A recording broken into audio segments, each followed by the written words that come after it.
సరే ఏంటి ఇప్పుడు మరి ఇప్పుడు అమరావతికి డెవలప్మెంట్స్ అయిపోయినాయి అంటున్నారు. మరి వాళ్ళేమో ఇక్కడికి వచ్చి ఇక్కడ పెట్టుబడులు పెడతానికేమో సిద్ధంగా ఉన్నాయి అంటున్నారు. మీరు చెప్తుందేమో ఈ లాస్ట్ 10 ఏళ్లలో జరిగింది ఇదే అని చెప్తున్నారు. అదే కదా సార్, మనకి ఇప్పుడు డేటా ఎక్కడికి డివేట్ అవుతుంది కదా. ఇందాక నేను చెప్తుంది కూడా అదే. ఇప్పుడు దగ్గర దగ్గర 90,000 కోట్లు ఎక్స్పోర్ట్స్ ఏదైతే చేశారో ఆంధ్రప్రదేశ్ నుంచి 14-19 టెన్యూర్లో, it has reached more than 1,70,000 crores దాకా ఎక్స్పోర్ట్స్ చేసాం. సో ఎక్స్పోర్ట్ గ్రోత్ అన్నది ఫెనామినల్గా పెరుగుతున్నప్పుడు, ఇప్పుడు యాడెడ్ ఆబ్జెక్టివ్లో పోర్ట్స్ నిన్న మాట్లాడింది కూడా వాళ్ళు అదే. ఇప్పుడు 10 పోర్ట్లు including fish landing centres and fish హార్బర్లు కట్టారు. వీటిలోంచి వచ్చే ప్రొడక్షన్ ఎక్కడ పోద్ది అంటే, ప్రొడక్షన్ అంటే మత్స్య సంపద వస్తుంది, దాన్ని ఎక్స్పోర్ట్ చేయడానికో దేనికో వాడడానికో ఉపయోగపడతాయి కదా. అవును, నైబరింగ్ కంటే ఇప్పుడు తెలంగాణలో నిజంగా సముద్రం లేదు, సముద్రం చేప తెలంగాణకు వచ్చి అమ్మచ్చు కదా. ఎగ్జాంపుల్ చెప్తున్నా. అవును, అదే మనకి డిటిఏ సేల్స్ కూడా ఎక్స్పోర్ట్ కింద వస్తాయి. డిటి అంటే డొమెస్టిక్ టారిఫ్ ఏరియాస్. అట్లా మీరు there are lot of countries which don't sea shore లేదవచ్చు, లేదా మత్స్య సంపత్తో మనం బ్రహ్మాండమైన ఊరగాయలు పెడతారు. ఎగ్జాంపుల్ ఈనాడుతో టైప్ పెట్టుకుంటే ఊరగాయలు పెట్టేస్తారు కదా, ఎక్స్పోర్ట్ చేయొచ్చు కదా. అది కూడా ఒక కంపెనీ అనుకోవచ్చు. అదే మరి దాకా వచ్చి సంతకం పెట్టేస్తారు, మీరు ఏడు చెప్తే రెడీగా ఉంటారు కదా.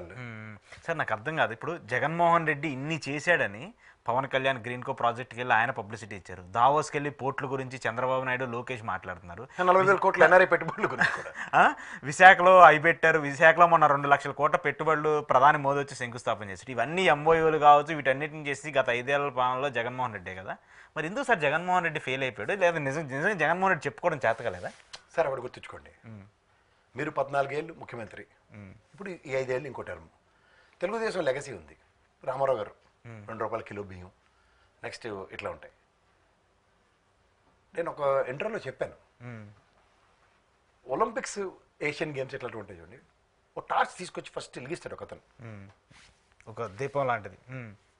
That flame will continue. Next ఆ ఫ్లేము ఇంకొక కంట్రీకి నెక్స్ట్ ఎక్కడైతే జరుగుతుందో దానికి మళ్ళీ ఫ్లేమ్ ఇచ్చి దాన్ని ఆపుతారు అక్కడ ఆ కంట్రీలో. కానీ ఫ్లేమ్ ఇంకో కంట్రీకి టార్చ్ ఇచ్చే బ్యారర్ ఈ టెన్యూర్ ఏదైతే వాళ్ళు కండక్ట్ చేస్తారో అది it creates a mark. Okay, పలానా ఒలింపిక్స్ పలానా కంట్రీలో, పలానా ఏషియన్ గేమ్స్ పలానా కంట్రీలో చరిత్రలో చెప్పుకునేలా ఉంటాయి, మిగిలిపోతాయి. అలా మీరు గమనించుకోగలిగితే ఒక రామారావు గారు ఎరా, నెక్స్ట్ మీరు రాజశేఖర రెడ్డి గారు తీసుకోండి, జగన్మోహన్ రెడ్డి తీసుకోండి, ప్రజల కష్టాలు ప్రజల ఇతిగతులు ఏవైతే ఉంటాయో వాళ్ళు వాటిల్లోంచి చలనం దొరుకుతుంది. ఇప్పుడు రామారావు గారికి పొలిటికల్ వాక్యూమ్ ఎట్లా వచ్చిందంటే, సామాన్య మానవుడు పరిరక్షించబట్టలేదు ఆ టైంలో. ఈ ఎంతసేపు ఈ కాంగ్రెస్ తప్ప ఇంకొక ఆల్టర్నేటివ్ లేదు ఆంధ్రప్రదేశ్ కన్నా దగ్గర. ఆల్టర్నేటివ్ క్రియేట్ చేస్తూ ఈ స్టార్టెడ్ అడ్రస్సింగ్ ఏది జనతా వస్త్రాలు ప్రజలకు ఇవ్వడం, 2 రూపాయల కిలో బియ్యం, ఇవన్నీ. అలాగే చంద్రబాబు నాయుడు గారు అనంతరం రాజశేఖర రెడ్డి గారు గవర్నమెంట్ వచ్చేదాకా మీరు గమనిస్తే ఆయన కూడా ప్రజల్లోంచి చెలించిపోయి ఒక ఆరోగ్యశ్రీ, ఒక 108 అంబులెన్స్, ఒక ఫ్రీ కరెంట్ రైతులకి, అలాగే ఫీజు రీయింబర్స్మెంట్, ఇవి చరిత్ర. అవును, అవే ఫాలో అవుతున్నారు అందరూ, అవి ఫాలో అవుతూ ఉండవలసిందే.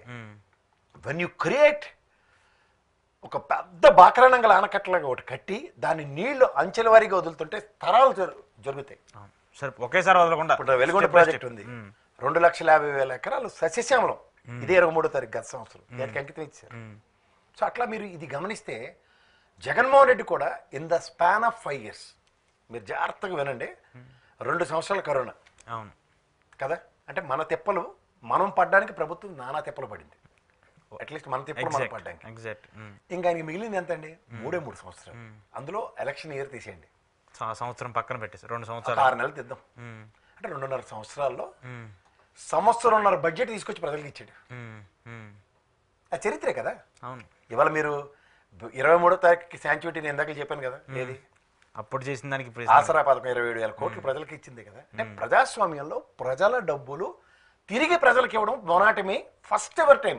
ఒక తండ్రి రాజశేఖర రెడ్డి, ఒక కొడుకు జగన్మోహన్ రెడ్డి బ్రేక్ చేశారు, ఆ రూల్ని బ్రేక్ చేశాడు. అంటే ఏంటి, ఇది ప్రజాస్వామ్యం, ప్రజలకి నేను చేయడానికి నాకు ప్రజలు అధికారం ఇచ్చారు. దాంట్లో ప్రజలకి ఏం చేయాలి? ఉచిత విద్య, ఉచిత ఆరోగ్యము, ఉచిత పౌష్టికాహారం, ఇలాంటివి పరిరక్షించుకుని వచ్చారు. ఇది ఎవరితోనైనా అవుతుందా? డెఫినెట్గా.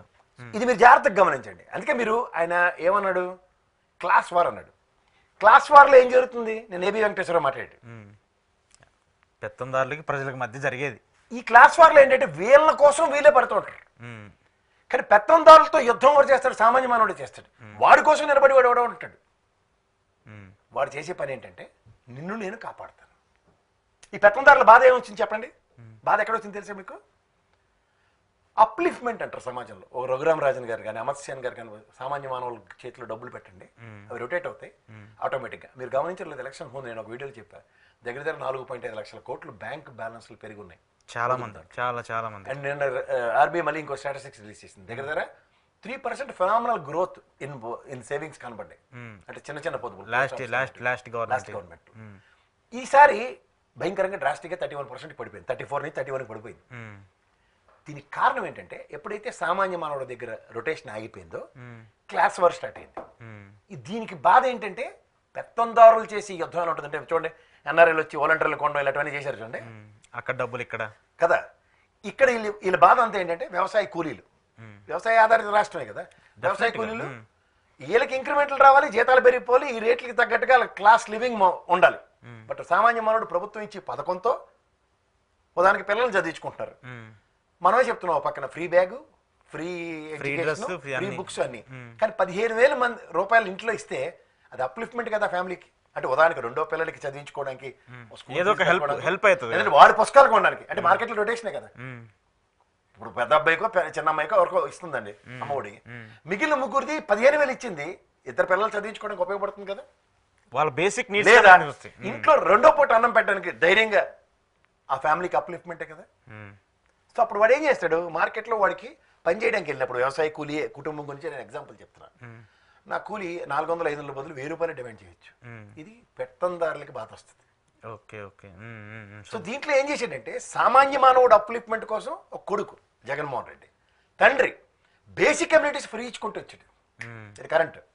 నెక్స్ట్ నీకు ఆరోగ్యంకి నేను భరోసా, ఆరోగ్యశ్రీ. ఇప్పుడు సాధారణంగా డబ్బులన్నీ ఆరోగ్యం పాడైతేనే కదా దాని మీద తగలెట్టేది. వాడి జీవితం మొత్తం అది ఇవాళ 25 లక్షలు ఇవాళ ఆయుష్మాన్ భారత్ ముడి పెట్టారు. ఎందుకు ఈ పెత్తందారులు వాళ్ళు అలాగే ఉండాలి, వాడు వీళ్ళ ఇంటి ముందు దేవుళ్ళు ఆడుకుంటూ తిరగాలి దేహి అని. ఇది ఎప్పుడైతే పోతుందో దానికోసం అన్న సమాజాన్ని ఎవడైతే నిర్మిస్తాడో వాడే. అంటే ఇప్పుడు జగన్మోహన్ రెడ్డి చెప్పేది ఏంటంటే నేను సచ్చినా మా నాన్న ఫోటో పక్కన నా ఫోటో ఉండాలని ఆయన అదే అన్నాడు. ఏదో మీరు ఇప్పుడు ప్రజలు మోసపోయారా, ప్రజలు మోసం చేశారంటే 40% ఓటు ఇచ్చి చూపించారు వాళ్ళు. మిగిలిన 60% ఎవరు ఉంటారు? డెఫినెట్ గా అంత బిలో పవర్టీ 40% అనుకుంది. అంటే భారతదేశం అభివృద్ధి చెందుతున్న దేశమే. అందరూ రివర్స్ చెప్తారు, ఇంకా 80% ఉన్నారు. ఎవడైతే అందుకున్నాడో ఆ రెసిప్రొకేట్ యాటిట్యూడ్ చూపించాడు. కానీ చూపించిన వాళ్ళు ఎవరు? సరే, ఇక్కడ మీరు చెప్పింది చాలా వ్యాలిడ్ పాయింట్స్. కానీ ఇక్కడ ఏదైతే పెత్తందారులకి ప్రజలు అనే దాంతో పెత్తందారులే గెలిచారు, చివరికి గెలుస్తారు వాళ్ళే. మీకు ఎప్పుడైనా ఒకటి గుర్తుంచుకోండి సార్, ఒక మొనాటమీ ఎప్పుడైతే బ్రేక్ అవుతుందో ఆ మొనాటమీని బ్రేక్ చేయడానికి విశ్వ ప్రయత్నాలు. ఎందుకు రాజశేఖర రెడ్డి గారు 2వ సారి గవర్నమెంట్ ముక్కుతూ ములుగుతూ గెలిచారు, ఎందుకు తట్టుకోలేరు వీళ్ళు. ఎలాగైనా అన్న దగ్గర ఎక్కడో దగ్గర ఒక ప్రస్థానం నిలబడుతుంది. ఈ జగన్మోహన్ రెడ్డికి 2వ సారి నానంత అనుభవం లేదు, చుట్టుపక్కల చాలా మంది తపేలాగాలు ఉన్నారు. సో దీని నుంచి ఏమైంది, ఆయన బోల్డ్ డేరింగ్ డాషింగ్ స్టెప్స్ అన్నిటికీ ఎక్కడికక్కడ పాబంధకాలు క్రియేట్ చేసుకుంటూ వచ్చారు చుట్టుపక్కల ఉన్న వాళ్ళే. చుట్టుపక్కల అంటే వ్యవస్థ మీకు అర్థమవుతుందో, ఒక బ్యూరోక్రాట్ వ్యవస్థ. ఏ బాబు తెచ్చి మొత్తం ప్రజలకే పెట్టమా, బడ్జెట్ అంతా లేపేసి ఇచ్చేస్తున్నాడు. డెవలప్మెంట్ లేదని అని చెప్పేసి డెవలప్మెంట్ లేదంటే కనబడుతుంది డెవలప్మెంట్, కానీ చెప్పకుండా నిరోధిస్తున్నారు ఎక్కడికక్కడ. ఇప్పుడు ఇదే మాట దావోస్ 10 పోర్ట్లు ఉన్నాయి గర్వంగా ఎలా చెప్పగలిగావు? స్పాన్ ఆఫ్ 5 years లో 4 పోర్ట్లు ఎక్కడ వచ్చాయి కాబట్టి. స్పాన్ ఆఫ్ నో టైంలో ఫిషింగ్ హార్బర్